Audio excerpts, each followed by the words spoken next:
Tonight is a quiet night, so get comfortable. Lie down. Let the blankets settle in where they may, and soften into whatever posture that feels like a small act of kindness to your body. If you feel like drifting, let sleep take you.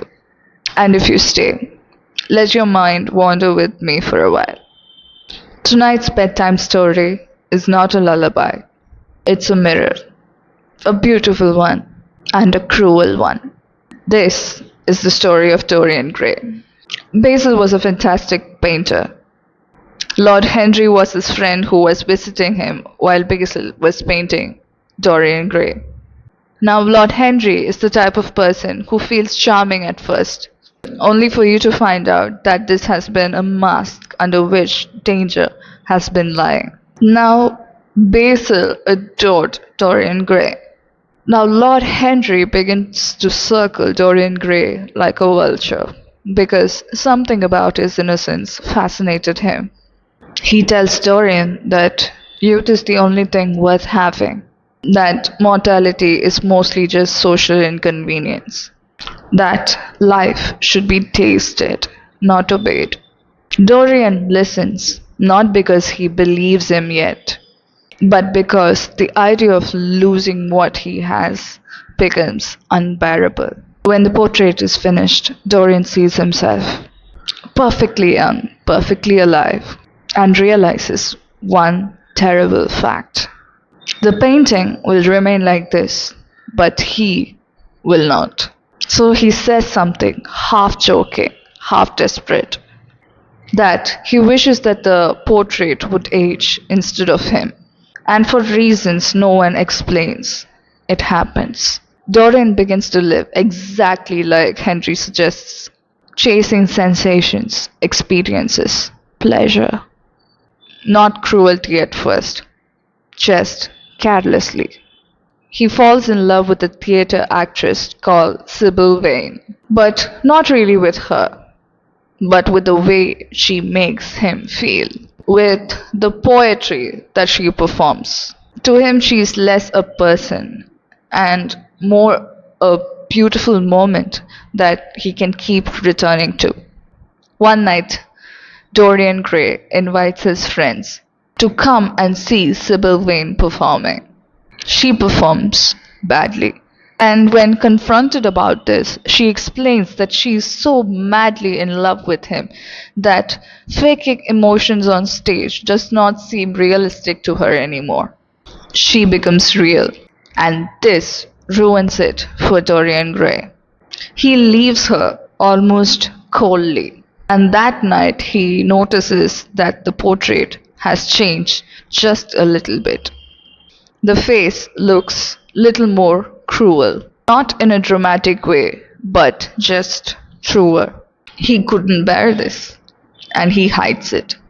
From then, Dorian lives freely, while his painting lives honestly.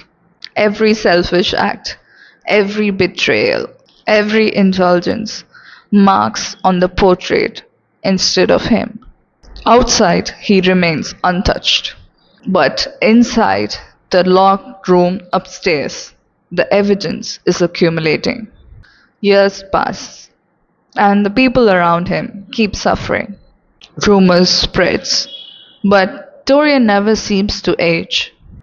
Basil comes to visit him one night, worried, still believing that there must be some good left in his dear friend. Dorian, desperate but still proud, shows him the portrait, as if saying, look, this is what I really am. Basil is horrified, and Dorian cannot bear being seen clearly by the one person who loved him truly. So he kills him. After that, he tries to distract himself with parties, music, company, but his mind circles back to what he has been refusing to face. The portrait waits upstairs, patiently and unchanged in its honesty. Right after Basil's murder, Dorian does not confess or spiral. He problem solves. He blackmails one of his old acquaintances, Alan Campbell, who was a chemist, to deal with the problem that is lying upstairs. Dorian threatens to reveal something about Alan's past if he does not deal with Basil's body. Alan reluctantly agrees and chemically destroys Basil's body so that there is completely no trace left of it anymore. Alan cannot live with what he has done, and so later he takes his own life. You'd think that this would shake Dorian, but it doesn't. Instead, he drowns his anxiety in distractions. He goes into an opium den, basically the lowest, most anonymous place that he can disappear into. There, he runs into James Wayne, Sybil's brother. James has been trying for years to find out who was responsible for the demise of his sister. James corners Dorian. But Dorian's face is impossibly young. Since too many years have passed, James doubts that it couldn't be the same man and lets him go.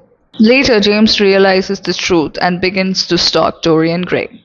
Dorian lives in fear for a while, until during a hunting party in his country estate that one of the hunters mistakes James to be an animal and shoots him. For the first time, Dorian feels relieved. He thinks he has escaped his guilt, he has escaped his fate and repercussions for what he has done. Now he decides he will change. Not dramatically, but just be a little bit better. He spares a young village girl whom he could have very easily seduced and led to the same fate as Sybil Wayne. He feels proud of his small act of kindness and goes back to the portrait expecting that it would have reversed some effect on it, healed it a little bit, softened it a little bit. Instead, it looks worse. Not crueler, but more hypocritical, because his good deed was not exactly out of his goodness. It was an attempt to erase his past without actually facing it. That is when he realizes that the portrait is not recording his actions, but it is recording his self-deception. He decides the only way to be free is to destroy the evidence, which is the portrait. He takes the same knife using which he had killed Basil and plunges it into the portrait. Servants hear a cry and crash downstairs, and they enter the room that was locked.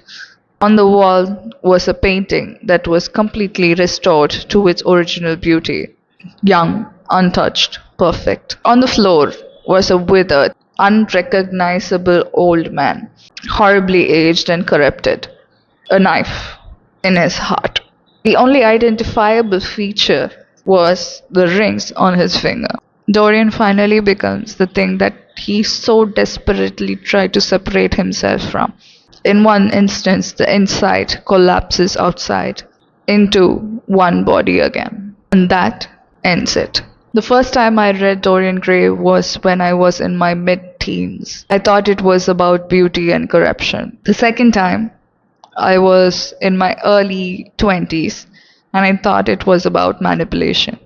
And now, in my late 20s, when I read it again, I think it was about something much simpler. I think nobody ever saw Dorian as a person, including himself. And the horror isn't the portrait changing. The horror is why it had to exist outside of him at all. On the surface, this looks like a story about mortality.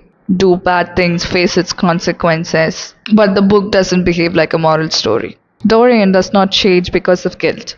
He changes because he refused to look at himself for what he truly is. Every character treats Dorian as a mirror. For example, let's take Basil. Worship is disguised as love. But Basil loves Dorian for what he makes him feel, which is beauty and inspiration, and which in turn teaches Dorian vanity. Henry, on the other hand, treats Dorian like an experiment. He teaches him indulgence. Now, when the transference happened from Dorian to Sybil, where he quotes it as love, but Sybil is just merely an accessory. And when he comes to showcase his accessory and it doesn't have any value to it anymore, that it isn't performing well enough, good enough, he loses interest in her to the point he feels disgust towards her. Dorian never loved Sybil. He loved what she represented in his story. Now, the portrait is consequence externalized.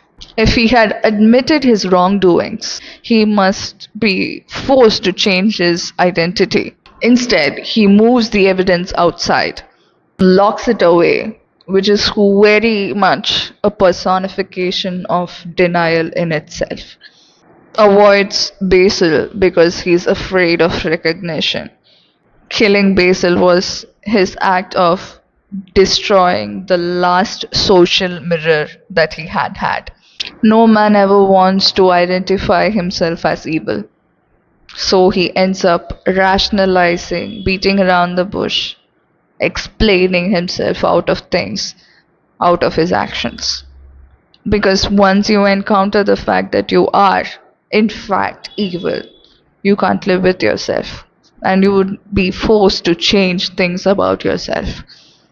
Dorian isn't afraid of his mortality or his vanity.